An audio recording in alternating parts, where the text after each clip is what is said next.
the high line around turns 2 and 3 with Christian Pancioni in there. There's been a bit of a clean-up down there, so it could be slippery. Luke Yilden on the outside, riding on board with Jackson Walls. This is Brave through here. He lifts, gets out of it. Oh, and he's sideways and he's around and he's got company as well. Dale Wood's in there, flying off the back of the track, and 2 McElrea cars greet each other in the concrete. He did the right thing. He lifted early, but contact from behind, and his teammate Bailey Hall, who celebrated his 19th birthday on Thursday, pointing the wrong way as well. And Belford and Emery. Belford with a lot of damage to the front of his Porsche Centre Melbourne car, and the leader in Morris Pro-Am. Miles off the road and miles in front, Aaron Love. His opening laps this weekend have been extraordinary. Incredible cold tyre pace. Simon Fallon on the outside of Ryan Sewell. So he's up from 13th to 9th. Sewell up a couple of spots as well. Vidot from 16th to 10th. It's busy going up the hill into 13.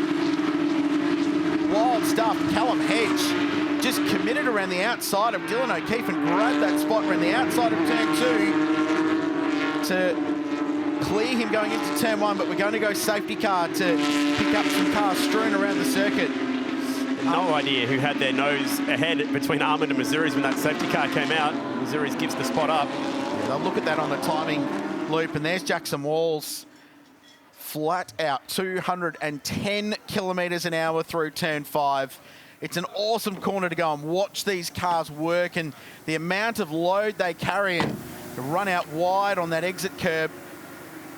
He's just going around to assess the damage, and it washed off a lot of speed before it got to that inside fence. There'll definitely be some damage for the McElrea racing car, and his teammate Bailey Hall uncertain if he's been able to continue. That's parked all the way down on the inside of the turn 6 apex. It slid a long way. Oh, there's Bailey. Confirmation he's out of the car and also out of the motor race. It's a shame he had a nasty one in race 2 at Darwin, which meant that he couldn't start the final race of the weekend. And Andy McElrea will have a furrowed brow right now looking at that. Oh, it was Ryan Sewell up the inside. It was actually 3 separate incidents that happened all at once. It was like a chain reaction. Just a chain reaction that all happened at the same time. But yeah, so Walls was on the outside and lifted. This is Vidot. Oh, so Max got into the back of Bailey Hall. Hall. Look at this at turn 6, and there's more here. Wow, Yilden went around and nearly got picked up by his teammate. So Vidot into the back of Hall, and that's what spun Hall across. This is Dale Wood. So he's got Brad Shields on his right. So there's the contact in front. And it was Shields on the outside, contact with car 100. How did Brad Shields get away with that? He's still 7th. Yeah. He got clobbered. Yep, how? Yeah. Good question. This is the exit of turn 6 with Yilden going around.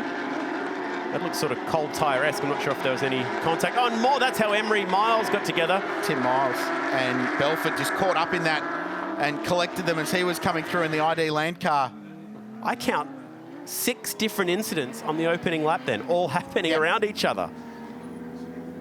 That was madness. He got that car pointed in the right direction and then ended up parking it, so clearly more damage than it looked like. That's the damage to the front of Matt Belford's car.